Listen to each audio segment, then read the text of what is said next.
Bona mano, oh bebe ndakangango kangwa ngaye. Tikotolora kaamato nendo mubona atakaza mbiru yanga ndikumufuna na.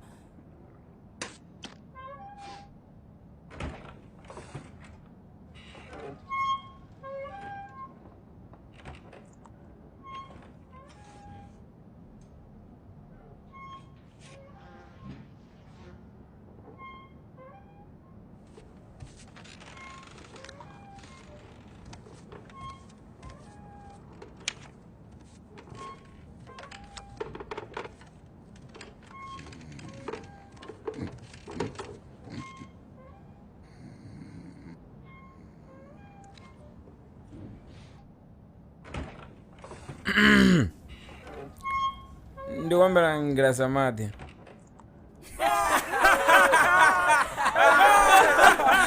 Pedro Topateiro.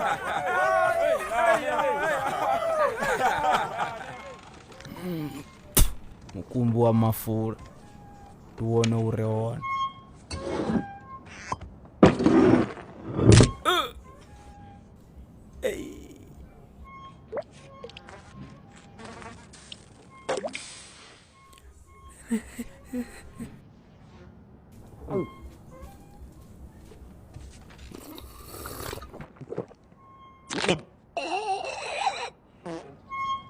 Indra okusimuru wabonora nga bava kule na bafibonye izina lawo. Ndinenyi nikasikuwa mtu mwana mume. Taitsa ya vitu vami wachitonga mtoka izo basi. Ya ndizenda bazone sikofana sasa na bazone. Vakor bavagai Ne papa tuba anige una twala bona anige una sasa twala kuva kule kuvule uva tuba. Yeah, that's right, man. Then the bone obra munafu wa kumlabo kuso. That's because of what's not appetite. Tena mbomba ramgocha aramshana blaza rajana zina sdiva and then ramula ya nraro ana betu ndio napetana tumakona kubudza watu mapungo abo na vadibi ino pesa 3 days ngoda kiyenda na kirangu mduni mbuzendo kuziva. Oh yeah.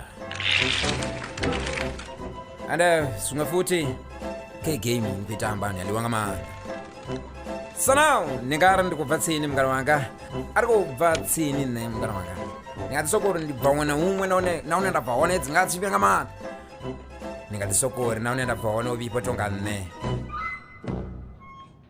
dzina Rango. hey ndibone wabure watikana wa mofolane ndabulanga kuli ntipetsi tingwando walengerera baba 7 musa. ya ndizone oh 7 oh avatori butsapo potozikona kona ani zvezvezviti kusina mano nokusembuso ande ndikatakalo ndibudza uri ndingandilata zvina kutata zvone ndikutecheresa ngori zvone zvone zvitu zvine asifese. Nitwavo makhelwane vari loko ngari kona wena khomeke hloko niri congratulations excellent leswi mingelu ntakudondisa swona.